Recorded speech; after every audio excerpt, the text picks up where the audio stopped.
মেশিনের থেকে চাকার সঙ্গে রড সেটিং করা আছে। মানে এইটা অন হই তো এখানে চাকাটার সাথে একটা রড আছে। হ্যাঁ মানে এটা থেকে পুরো সেট করা আছে, সেট পাইপ ওটা ওখানে পর্যন্ত যায়। হ্যাঁ, যে পেছনে পাখা আছে। আচ্ছা। আর এই যে পাইপটা দেখছো না, ওখানে একটা পাইপ সেট করা আছে পাখার পেছনে। এটা প্রেসারে যখন জলটা ঠেলবে তখন ওইখান থেকে জলটা উঠে আসে এখানে ওভারফ্লো হচ্ছে। আচ্ছা, ওটা দিয়ে ওভারফ্লো হবে, ওটা দিয়ে জল বাইরে বের হচ্ছে। আর জলটা আবার আসছে কোনটা থেকে? ওই তো যেটা বললাম পাখার মুখ থেকে। আচ্ছা আচ্ছা। এইটার সেট যে পাখাটা সেট করা আছে না, ধরুন এটা পাখাটা, এইখানে জল বাটিটা আছে ওর মুখোমুখি।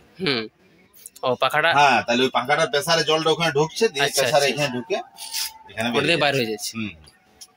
আর ওই জলটা আসছে তখন ঠেলা মানে এটাই। হ্যাঁ হ্যাঁ হ্যাঁ, পাখার সাইজে জলটা ঠেলে উঠছে। আর ওটা দিয়ে সামনের দিকে আগাচ্ছে। এটা হচ্ছে পরে এদিকে ঘুরালে তখন নৌকো এদিকে ঘুরবে, আর ওই দিকে ঘুরালে মানে যেদিকে ঘুরবে তার বিপরীত দিকে নৌকাটা যাবে। এটা হলো নৌকো। আচ্ছা আচ্ছা।